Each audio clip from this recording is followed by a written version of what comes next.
we've done quite a few over the last few months. We just started this, and the idea was to keep a conversation going and looking at solutions in different policy spheres. And when policymakers are faced with challenges such as the economy, what they can do and what solutions can be offered. When will your first batch graduate, or when will the batch graduate? 2 years from now. Yeah, they just started in August. And this is public policy, right? Yeah, so I'm going there now from next month to teach on media and public policy and sort of the relationship between the media and government and all of that. So is it a hybrid version or just fully? At the moment, fully, and fingers crossed it stays that way. We're live now. It's 6 p.m. If it was hybrid, then we would have liked to attend remotely. Well, maybe we can work something out. Yeah, it'll be great. I talked to somebody who's teaching in Jindal and he's doing a remote thing. And he was talking about not the media and public policy. He was talking about government and public policy. So I said, I'd like to listen to your class. Yeah, well, government is a big part of it because many of them may end up working in government. But anyway, let me begin straight away. And thank you to everyone for joining us on this episode of Let's Talk Policy. Is India on the path to economic recovery after the second COVID wave, or does the data tell us that we still have some way to go? You had the GDP numbers that were released by the government just recently, but there are very different interpretations about what that GDP data actually means. The government says this shows that there's been a tremendous recovery by the economy, what's called a V-shaped recovery, because it showed that GDP grew by 20% in the first quarter of this financial year compared to the first quarter of the last financial year. However, critics and other economists say that that's not the right comparison to make, that if you actually look at the data of Q1, quarter one, if this financial year, and compare it to the previous quarter, which is the last quarter of the last financial year, then there's actually been a contraction in the economy of 17%. So that momentum that perhaps the economy had a little bit, has further slowed it down. Then comes the question of how crucial vaccinations are in India's economic recovery. We've heard about these record numbers that we were talking about just 24 hours ago. Can India sustain that? How important is it to reach those vaccination targets by the end of this year, which the government has officially set out, but will that actually happen? How important is that in spurring economic growth? And here with us this evening to talk about all of this and what policymakers can really do, we have with us Naina Lal Kidwai, who has been, of course, the former head of HSBC. So nice to see you here, ma'am, in this avatar. Dilip Chinoy, the Secretary General of FICCI, joining us this evening. Nice to see you, Mr. Chinoy, or Dilip, as you said, I should call you. And we're also going to be joined shortly by Sangeeta Reddy, who is the Joint Managing Director of Apollo Hospitals. So great to have all of you with us. Let me begin first with an overall question. Naina Lal Kidwai, to you first. We've seen a number of announcements by the government as far as reforms are concerned over the last several days, whether it's for the telecom sector, incentives for the automobile sector, a bad bank, the scrapping of retrospective tax, that dreaded tax, which was announced earlier. What do you think this is telling us about the government's intent and what the impact would be? Well, I think it's all very much needed. I'm really glad to see that the stress in industry is being recognized as something that continues. And the fact that we as a country have to aid and assist certain sectors, and the auto sector has been waiting, for example, for some of these incentives to come in, is a classic case. The interesting thing about what is being held out in the auto sector is the huge focus on green energy and the EVs, for India to become a hub for electric vehicles, both two-wheeler, four-wheeler. And I think that thrust is quite an interesting one for India to take, not just for domestic use, but as a hub for export, I hope, going forward. The reforms in terms of the bad bank clearly recognizes that everything that we have been looking to, whether the IBC or the NCLT process, which is to do with resolution of bad loans, needs addressing. And we've had a buildup of these loans over the last 3 years, right from demonetization through to COVID. So it's very critical that the issue resolution is needed. The IBC was a great step. It's been very slow in execution. but it's still a great step and one that we have to continue to focus on strengthening. And the bad bank is something which was announced earlier. I'm glad to see that we finally see the first of it happening. It's still got its challenges in terms of funding. 51% has to come in from the public sector banks, so that's probably assured, and 49% in the asset management company. But in doing this, there are other shareholders that have to be found, private sector or otherwise, and that has still not been tied down. So we've got a ways to go, but it is absolutely, again, necessary. And the sooner we can do this, the better, because we can actually save companies rather than just put those that are already dead onto an operating table from which they're not going to revive. So again, a big positive there. So I think the fact that government recognizes help is needed and is providing help is important. I would like to just see that this happens in a timely and quick way, all directionally right, but speed is of the essence.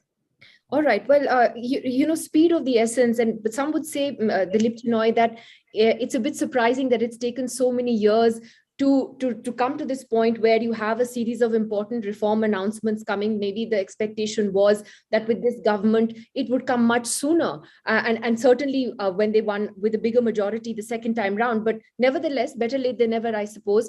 Do you think, what do you think essentially about these announcements? I think, like you said, that these announcements are very positive. But actually, what has happened is that the first wave of the pandemic and the second wave of the pandemic actually overshadowed the great budgets that were announced. So when you look at the budget before the first wave, you reduced corporate tax to 15% for manufacturing. You gave the alternate, avenues for income tax. So a lot of stuff was actually announced in the budget. But the pandemic came, and then you required a budget plus approach, and therefore you have the Atmanirbhar 1, 2, 3, 4, 5, and the other two announcements which were there. And then you had the second wave, right? In the first wave, some sectors were left out. They tried to address them in the second wave, and the more recent announcements over the past week have actually tried to address at least two of the stressed sectors.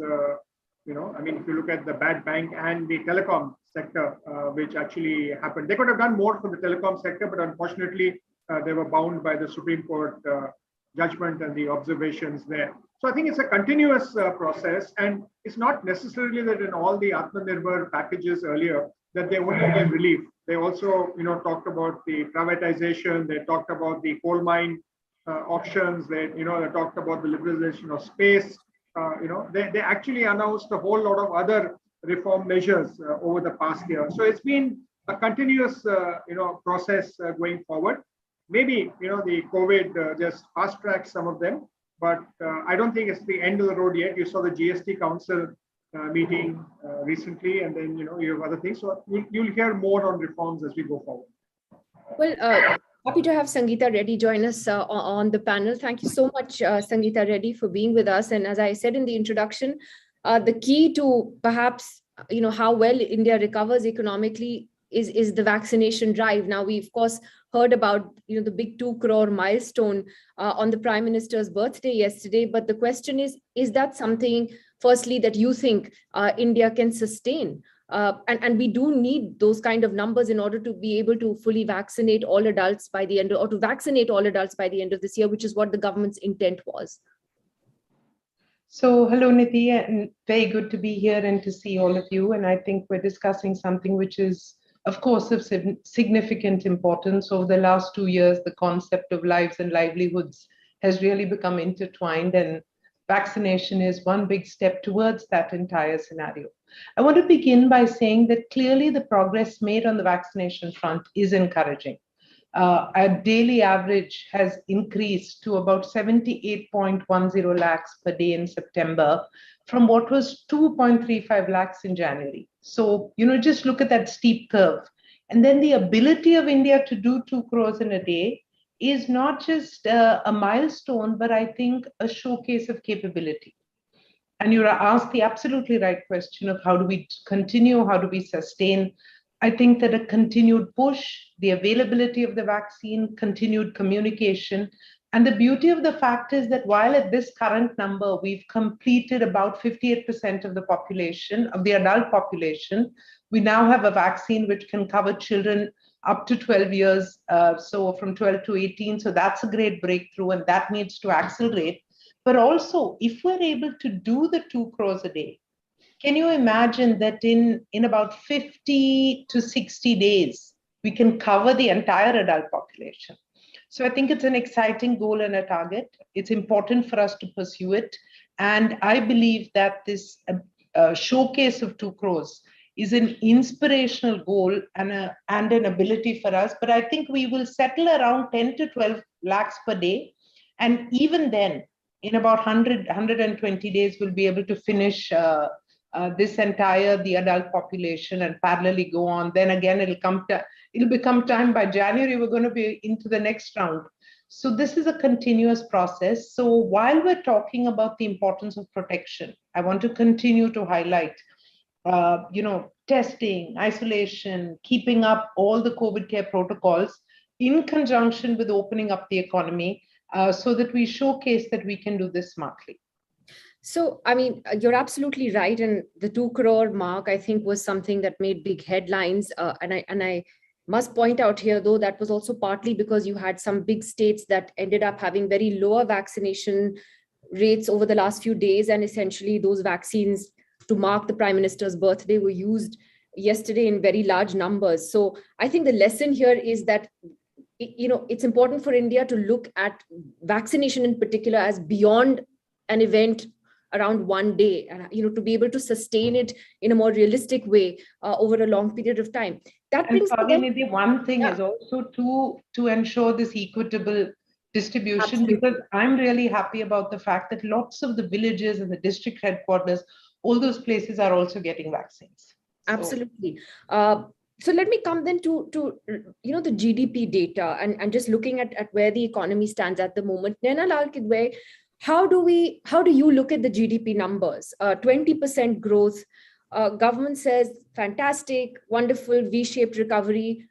Critics say no. You're comparing apples with oranges. Look at the last quarter. We've actually contracted 17%. Is the truth, as always, somewhere in between? Yeah, well, numbers, as you know, are both needing clarification and can be misleading if not interpreted correctly. I think what's significant is that RBI itself has lowered the GDP expectation for 21-22 from 10.5 down to 9.5, which tells you that the recovery has not maybe happened at the speed that we would like. And I think it's more common to look at this as a K-shaped recovery. The fact that it is not uniform, and there are elements that are V-shaped, but there are those that are going to need a lot of attention, like the MSME sector, which is, I hope, something we can talk about. So as we see from the 20% in this quarter, that's very positive. It does tell us that there's confidence returning, that the market is up. And I think primarily driven by the fact that this dreaded third wave, which everyone firmly believed would come back, has not yet shown its fangs. Now, it hasn't gone away completely either, but at least it's not evidently there. And the hope that it may not hit us the way the second wave did is critical. So if it does come, I think the view also is that it may well have its health impacts, but the economy itself has braced well for it. So it may not have a huge economic impact, but it could well see disruptions, logistics and otherwise, in supply chains. And yes, as we have seen in the past, some sectors shutting down temporarily, but it's not expected to be a big national shutdown. But let's see. I think it's going to be very important that we stay very strict through the festive season. I can see how all of us are frustrated by what is happening and over the last year and a half. And as we step out, to make sure that we don't drop our guard, because we are still not safe in terms of a possible third wave. So the economy is looking like it's coming up well, but I can only hope that it is a trend that continues. And it really is in our hands as citizens, I think, to make sure that we don't throw caution to the winds. The MSME sector needs attention, but we can talk about that later. Yes, I'm going to come to that in just a moment. Sangeeta Reddy, do you think that if a third wave comes, it may not firstly be uniform? We may only see some states have a certain surge. Nobody really knows what's going to happen. But can the economy take the shock of another lockdown?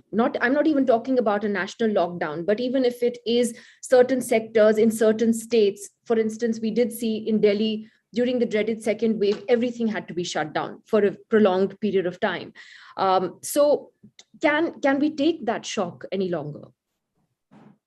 Nidhi, I think that the last 2 years have taught us that it is very difficult for us to really assess what is going to happen in terms of the virus. The only thing within our control is to ensure that if we see, higher genetic profiling of a variant, if we see higher incidence, then we do have to control early and appropriately so that it doesn't go into a sustained long lockdown.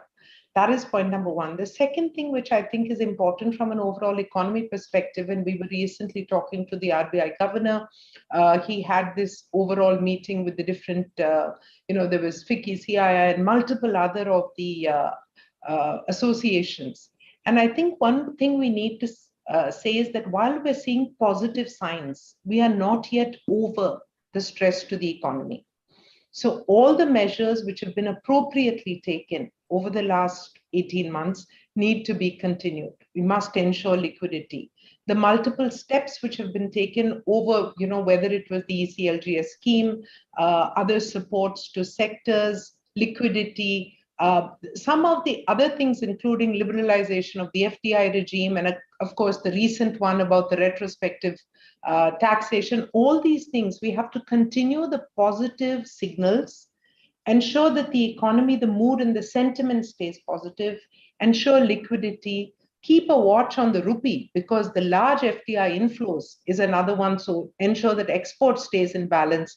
And in parallel, various issues from urban poor to MSME to agriculture to stress sectors, aviation, all these. So it's a continuous watch, a continuous monitoring to ensure an equitable or a positive environment and therefore a positive sentiment.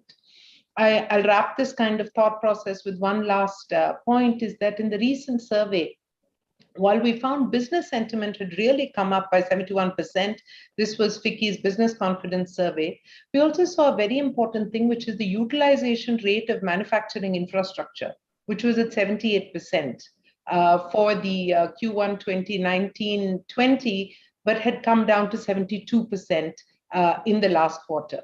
So this is something that unless we bring up the utilization of our assets, and enhance the capital spends. So infrastructure and capital spends, especially government capital spends, is another powerful tool in the hand of the government to further kickstart the economy. So multiple steps need to be taken, careful monitoring sustained, so that we can keep moving forward. All right. So concrete suggestions there. Dilip Chinoy, do you want to sort of dwell a little bit more about that positive sentiment that Sangeeta Reddy talked about, the FICCI survey? And, I remember seeing it, I think it was a few months ago, that actually business sentiment had dipped quite a bit in the summer compared to at the beginning of the year. And obviously the second wave of COVID had a lot to do with that. Has anything changed? Yeah, actually, the interesting part was that this time around, business confidence was high because unlike the first quarter of last year, not everything was shut down.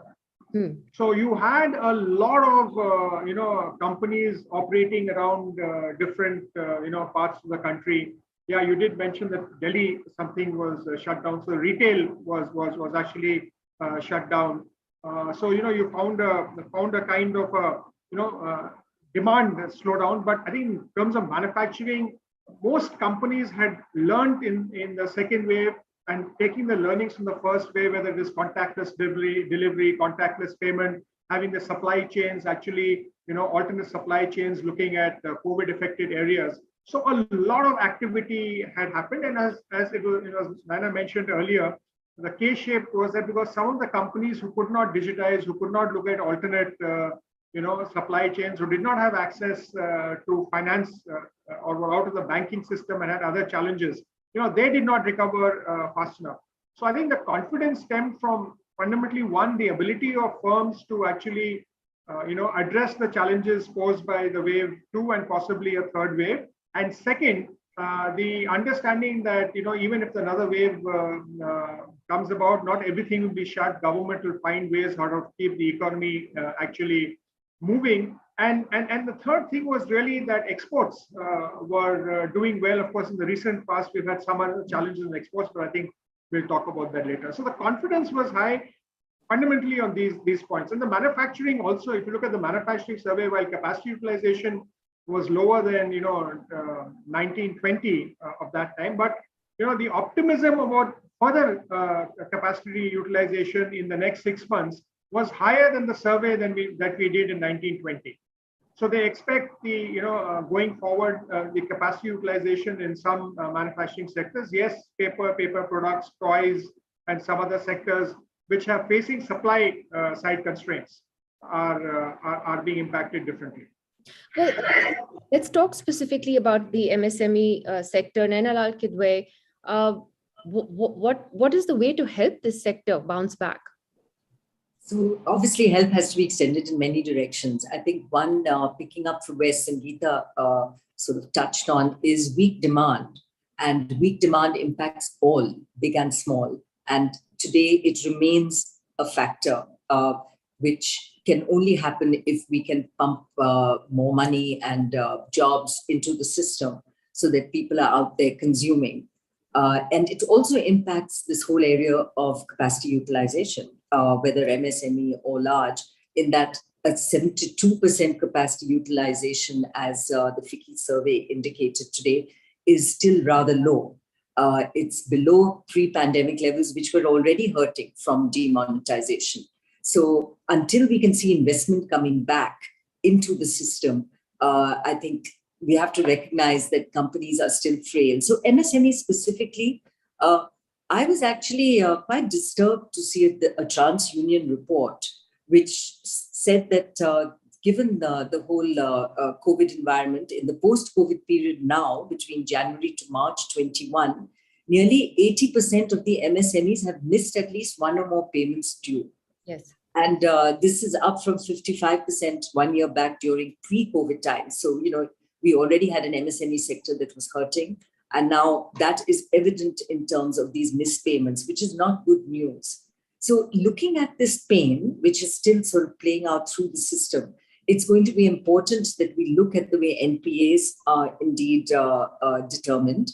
And one of the recommendations from FICCI is that instead of the 90-day limit fixed by RBI for classifying overdues of MSMEs, that we increase it to 180 days. So it gives a little more reprieve to the MSMEs as they get their act together. And the economy, as we've seen, there's room for optimism and the economy begins to come back up.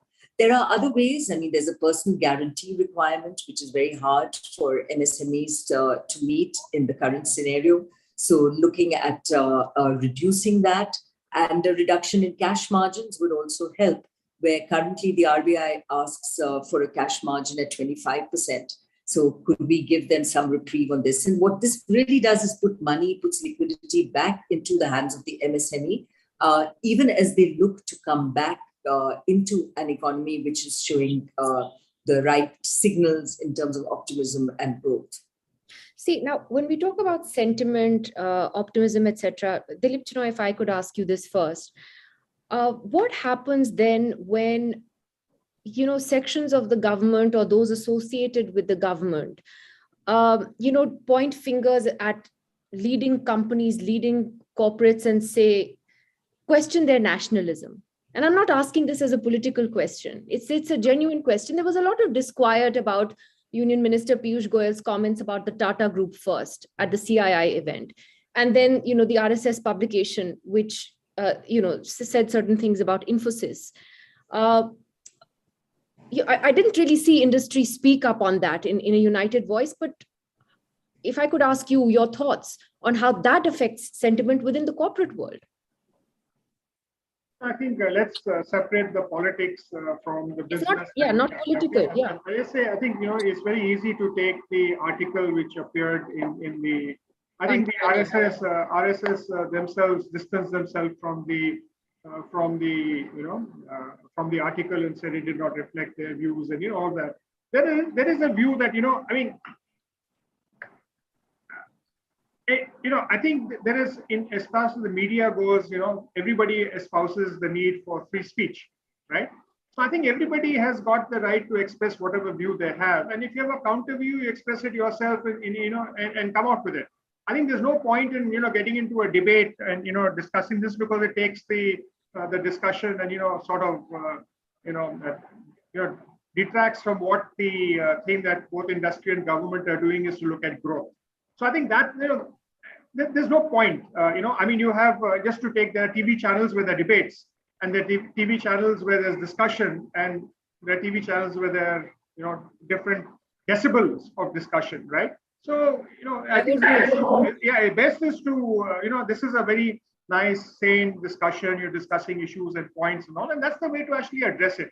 There's no point in if someone says something, then if you respond to it, it snowballs out of this thing. And I don't think I think it was said in a certain context or said in a certain thing. It is not a generalized comment. We'll look at it that. And Nidhi, if I may, yes, I think that the government, public, private, all need to understand that we're all working towards the same goal. Exactly. And this thing of potentially pitching one against the other and creating an environment that we're on opposite sides is inappropriate, but more than that, it's detrimental to the pace and the development of the country, which ultimately, unfortunately, hits the lowest segments of our society. So I believe that in the interest of the country, we need to somehow ensure that we always align. Our problems and our enemies are not within the country. And that kind of enlightenment is something that I seek from all of you as well, to find a way to align interests, to focus on positivity, because the person who gets hit by that is actually, when you squeeze business, people lose jobs. When you lose jobs, people go hungry, kids don't go to school. And protecting of that bottom of the pyramid, I think, is everybody's responsibility. I think that's very well put. And that's why I asked the question, because, when we talk about sentiment and we talk about the need for industry and government to work together for the same goal, I just wondered what the sentiment therefore was in industry when you heard comments like this, from sections, as I said, of the establishment. But sort of that's not the main point. I want to come to the issue of job creation for a moment. And Sangeeta Reddy, I'll take this to you first. I'm looking at the CMIE's data, because they put out data pretty regularly as far as unemployment figures are concerned. And again, August numbers were a bit worrying, because you had more than 15 lakh Indians who lost their jobs in August. And the unemployment rate went up from 6.9 to about just over 8%, 8.32%, which it was in July. That is still a big issue. What do we do about that? Nidhi, fantastic question, and appropriate focus on, where I think the country is hurting the most. And I think we need to understand a few things. One is that, or either focus, we all understand them, is that it's a combination of events. One of the things which COVID did is taught us new ways of working. And in this new digitalized environment, there is going to be a greater productivity, a greater automation, a greater ability to work in different environments. And therefore, some sectors are going to get more stressed. The vulnerability of the urban poor is, I think, the other one which is significant for us to focus on. The third I briefly spoke about is the aspect of infrastructure. I think infrastructure and healthcare are the two huge untapped opportunities for India in terms of job creation. And our ability to kickstart the capital spending again, put up new infrastructure, whether you're talking about building ports in district headquarters, which I think was one of the recommendations of Niti Aayog, or ensure we enhance our hospitals, create more schools. There is a lot of opportunity in building. And towards that, it's an acknowledgement first of the fact that in this new environment of the digitalized age, we must find a way to pivot ourselves towards that future. And that future also, because India is so well positioned in terms of its demographic and its population, how do we ensure that every member of society becomes an earning, productive member?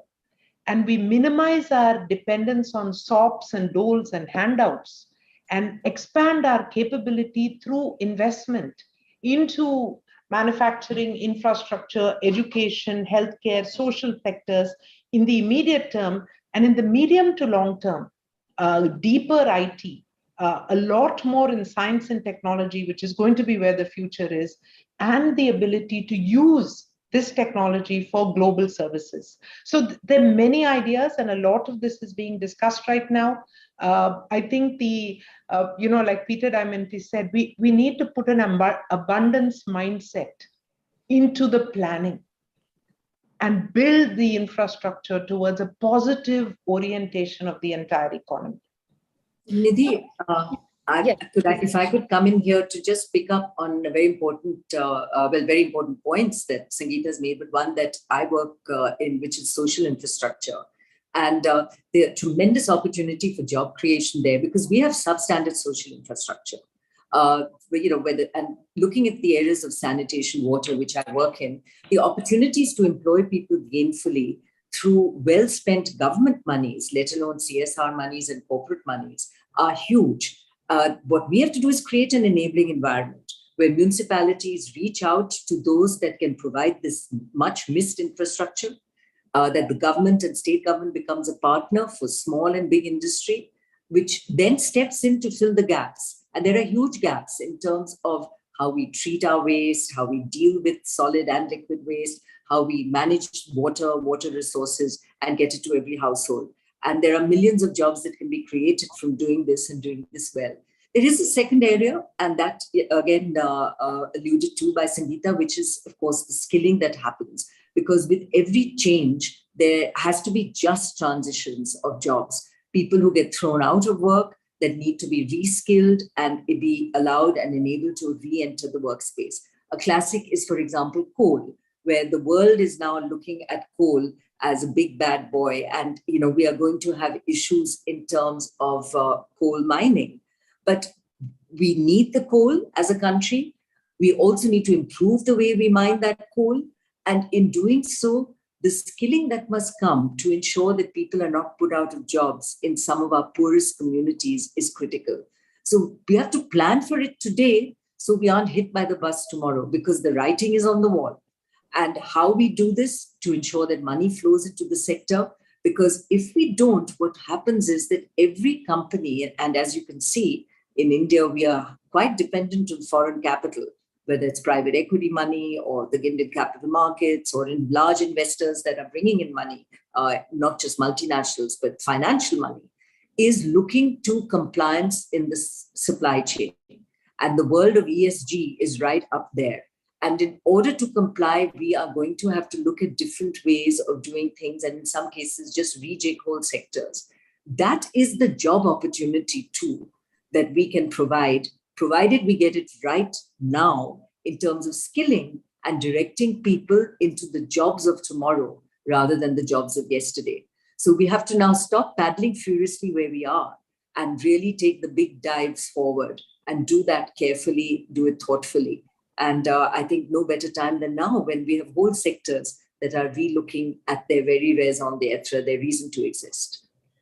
So Dilip Chinoy, one part of it is, of course, government investment and government spending, which is very crucial, obviously, which is what both the previous speakers have pointed out. But in terms of private, corporate sector spending, investment domestically, are you seeing that pick up at all?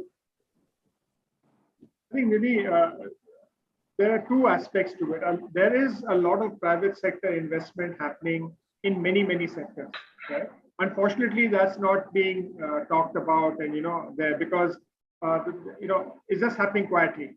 There are some challenges why it's not accelerating pace now, is because a lot of the stuff is supposed to come in from overseas.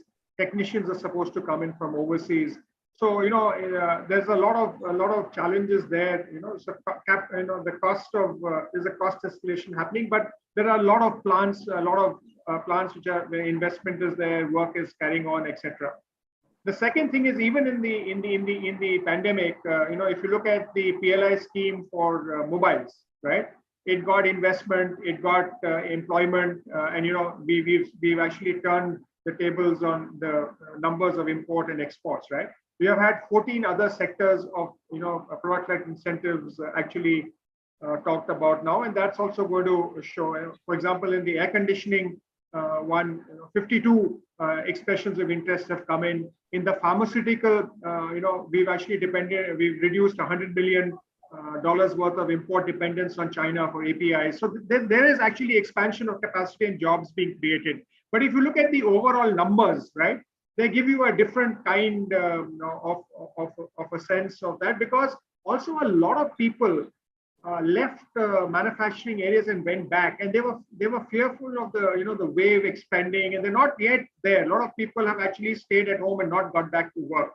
So the unemployment rates actually also figure some of that. And this time, because the second wave was a little more impactful in urban India, yes, and there is no like you have a Manrega, you don't have an urban equivalent, right? And therefore, with that not being there, people again went back home and didn't return. So I think there are some short-term things which the government has done. The labor codes, and all that is very positive move. The states are also actually, putting in reforms there and trying to encourage manufacturing. And then you have the medium and long term in terms of the various production-linked incentive schemes that are there. Also, and Sagita Reddy is here, but the thing they focus on the hospital infrastructure and the healthcare infrastructure that they want to set up at tier 2, tier 3 in district headquarters and all will also lead to an increase in significant number of jobs, and we might actually end up having a shortage of certain critical healthcare professionals there, and we might have to ramp up the education output for that sector. In the pandemic, in the sense that medical students had to be called in as well when we were at the height of the pandemic. So you're right, and so I actually wanted to come to this question on the healthcare infrastructure, Sagita Reddy. If you had a wish list for the government of the 3 things it needs to immediately look at as far as healthcare infrastructure is concerned, what would that be? What would your appeal be? So I believe that one of the most important things is to do a balancing of the existence of advanced healthcare across the ecosystem, because you do have right now cities where we have adequate advanced healthcare, but many of the tier 2 and tier 3 cities do not have. And you may say, but all the hospitals in the cities are full. 50 to 60% of city-based hospitals in the top 5 to 7 cities have 50% of their occupancies from people who are traveling in from other cities. So a balancing of advanced healthcare, number one, an enhancement and a strengthening of the primary healthcare sector, a connectivity of the National Digital Health Mission so that we're using the data and optimizing every health resource we have. And the final one, sorry, I'm taking your leeway and getting a 4th one, is really science into new and novel methodologies so that we can manufacture our own products, enhance the science of pharmaceutical as well as the availability of consumables and the high cost that we pay for quality equipment. So this is an overall strengthening with an overlay of insurance which is sustainable. Which is not something that you say we'll do it out of CSR money, we'll find a way to do Ayushman Bharat. We need a sustainable insurance cover so that we can genuinely have universal healthcare. I'm sorry that I quickly also want to touch upon a few other topics which I think from a business perspective are very important. And Nana had some great points earlier, and I'm sure she's going to pick up on this one as well, which I believe is important. One, of course, the announcement of the bad bank today is something that FICCI has been asking for a long time. Its implication is not just a cleanup of the banking sector, but the fact that many other international investors are going to look at the quality of the assets which are available at these prices. The second thing we need to look at is the fuel price. I think we are all very clear that current fuel price is at an unsustainable level. I also believe we must look at the aspect of logistics, which is making Indian businesses unviable. And therefore, the recommendation that we had given, and a few which are being thought of, is really manufacturing parks, because Indian logistics is at a 12 to 14% cost versus global, which is 8 to 10%. And an improvement of that will also improve our export capability. So, of course, there's the blue economy, there's digital transformation, there's investor relations. If we're feeling happy about FDI right now, there are estimates and reports from multiple agencies which say we can be receiving 5 times the amount of international investment because India has so many positives in terms of its investment climate. And at the end of this, I think planning for this growth, from standards of products to processes, further regulation, innovation cities, strengthening regulators, removing unnecessary process. Again, something that Ficky's been talking about for a very, very long time, but ease of doing business. India's made strides, but there's more to be done. So there's so much to do. The rankings, which have now been scrapped, unfortunately, by the World Bank just yesterday. Yeah. I know. But no, I mean, these are great, actually very concrete, sort of a roadmap that you've given, Sangeeta Reddy. So thank you for that, because I think you've listed out a whole series of areas that need focus, that need course correction. So I'm going to take final comments from the other two panelists as well. Naina Lal Kidwai, just on this point of, what the economic recovery roadmap should be. If we look at the trajectory of the economy over the last few years, there seems to be a perception, at least in some quarters, or an attempt to put out this perception that India's growth was only impacted by COVID. And we know that actually the deceleration had started before that, and there was a gradual sort of a churning in the economy that was already happening. So therefore, do you believe the course correction has already started in terms of the government looking at the fundamental changes that it needs to make? Or do you think that, there's a danger that sometimes policymakers get caught up in headline management? So, you're saying V-shaped recovery, and you're not really looking at, you're not really breaking down the data and looking at the reality that's staring you in the face. So I think it's a bit of both. Clearly, there's still a lot of industries that are just about putting their head above water and they're needing support. So focusing on that so-called headline news is important because it's still a headline and companies are hurting. And a classic case is we still have a lot of capital tied up in unfinished projects. Real estate, where we've made the right steps, government put together a fund to help that last mile funding for some of the real estate projects, but there's still money stuck in incomplete projects. There's also money stuck, as I know from some of the boards I sit on, in factories that have not yet been finished. There are delays, and this is a private sector to private sector matter, but they're delayed because the environment has still not kicked back to where it needs to. There's a shortage of workers. Everybody's demanding now that those jobs be completed, and there's shortage all the way around. So these are all indications of the disruptions of the past, and we're having to play catch up. So smoothing the way for all of this is a role for government, yes, but it's for banks, it's for companies to put their best foot forward as well, to work to clear the backlog in order to move ahead. In terms of long-term policy, whether you see it through the auto policy and EVs, these are all indications of things for the future. So I think that simultaneously, government is not ignoring these areas, and nor can we afford to see these areas being ignored. I would just say that at every step of the way, for every new regulation that comes, there's sometimes unintended, bad effects that happen. A classic one I was looking at the other day is in our desire to control all Chinese investment into India, that even if there's one share owned by a Chinese, and that includes Hong Kong investors, you have to get prior Home Ministry approval in many sectors. So imagine what that does in an investor world, where there's money which comes in, whether through capital markets or funds, and where that investor has no say. Why don't we define that if it's less than 10%, it doesn't qualify? But we slow this process down, and already busy government is just saddling itself with more stuff to clear. So some clarity on policies which are unnecessary because they've swung from one thing to the other for legitimate reasons at a point of time, but need review, I think are also called for. So government has to work on a continuous process of making this ease of business easier. And for every new regulation it makes to clear the way, to make sure that that regulation is indeed needed and has not created its own unintended bad effects. Excellent suggestions there from you, Naina Lalkidwai. Dilip Chinoy, if you had a wish list for the government, what would it be? Actually, both a short one. Sangeeta and Naina have elaborated the wish list here. But, I just want to put one point which is actually not understood. We had a big bang budget in 1991 and, the reforms, etc. This government actually is working in a different way. Every ministry, right, is actually doing something every day.